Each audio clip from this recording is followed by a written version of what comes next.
Hey party people! I'm Erica, and actually, I'm planning a party to celebrate fixing up my new apartment! All month long, we've been talking about forgiveness. Forgiveness is deciding that someone who has wronged you doesn't have to pay. Forgiveness can clean up some pretty bad messes, which is exactly what I've been doing around this place. So before we get this party started, I'm going to show you one last do-it-yourself hack involving my new kitchen table. My friend Chris volunteered to help me move it into the apartment, which was great of him until the incident. It was Chris's idea to turn the table sideways to get it in the door. I told him it wouldn't work, but he did it anyways and broke one of the legs. So guess what? I was right and he was wrong. Now look at my table. Meh.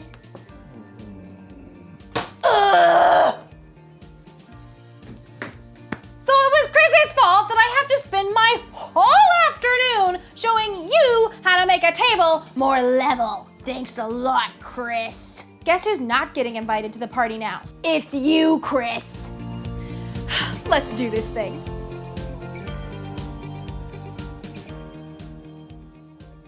Huh, that was pretty easy, actually.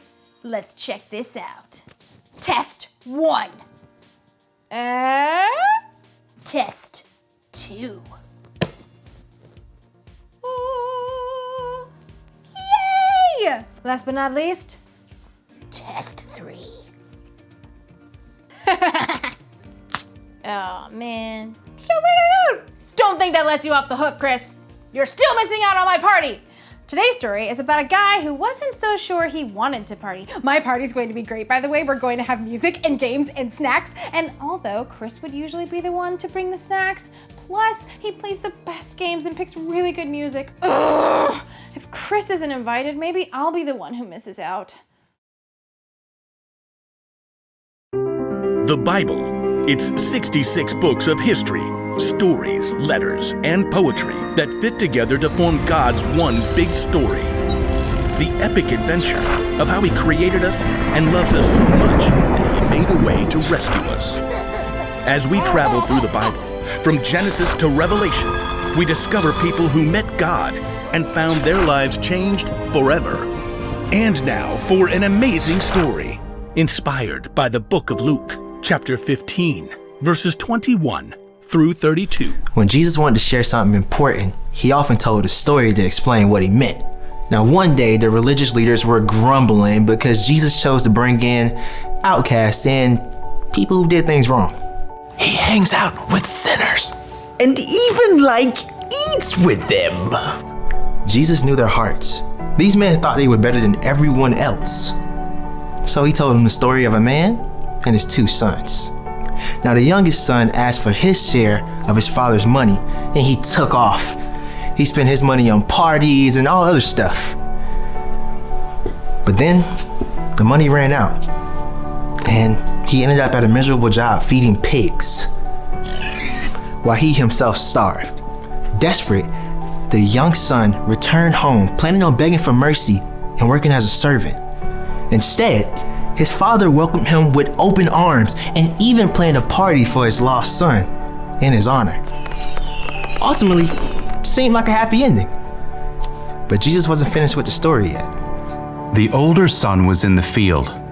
When he came near the house, he heard music and dancing. If Jesus were to tell that story to us today, it might sound something like this. The older brother, let's call him Will. He spent the entire day working hard, perhaps plowing up the packed dirt on a brand new field. Come on, Bessie. Just one more row. Gotta finish before the light goes. As the sun slipped behind the hill, Will finished breaking the dirt on his last long row. I just need some water and a quiet meal and bed.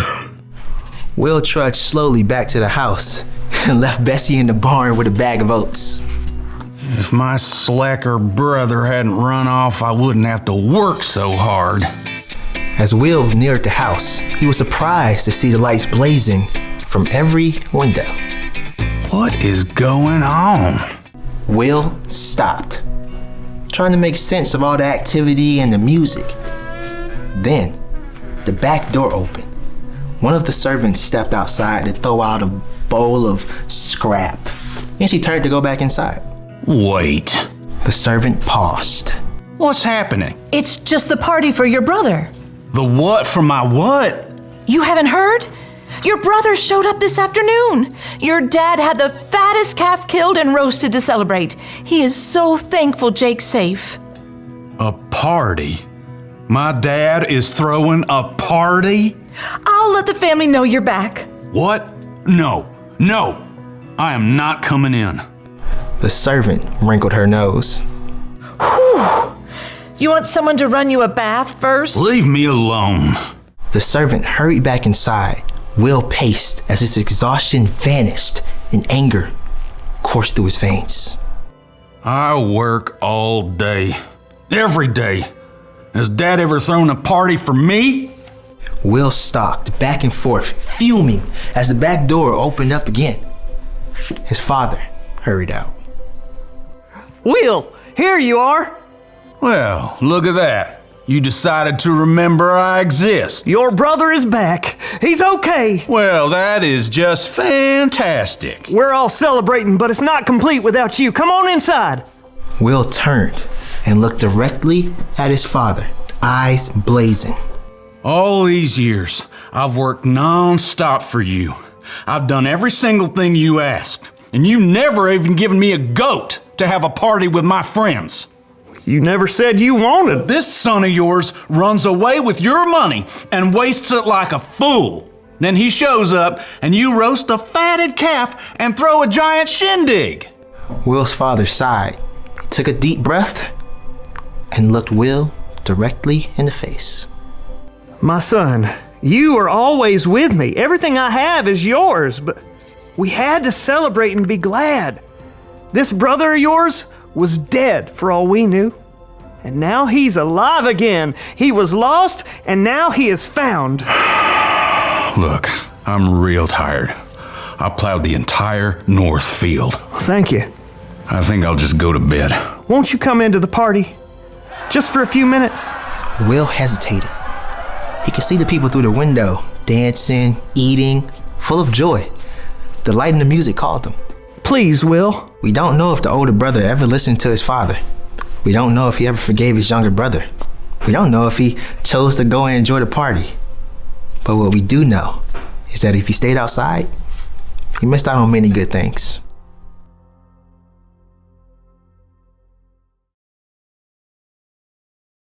The older brother in Jesus' story totally missed out. Being right was way more important to him than repairing the relationships with his father and brother. The father, on the other hand, forgave his son and threw a big party!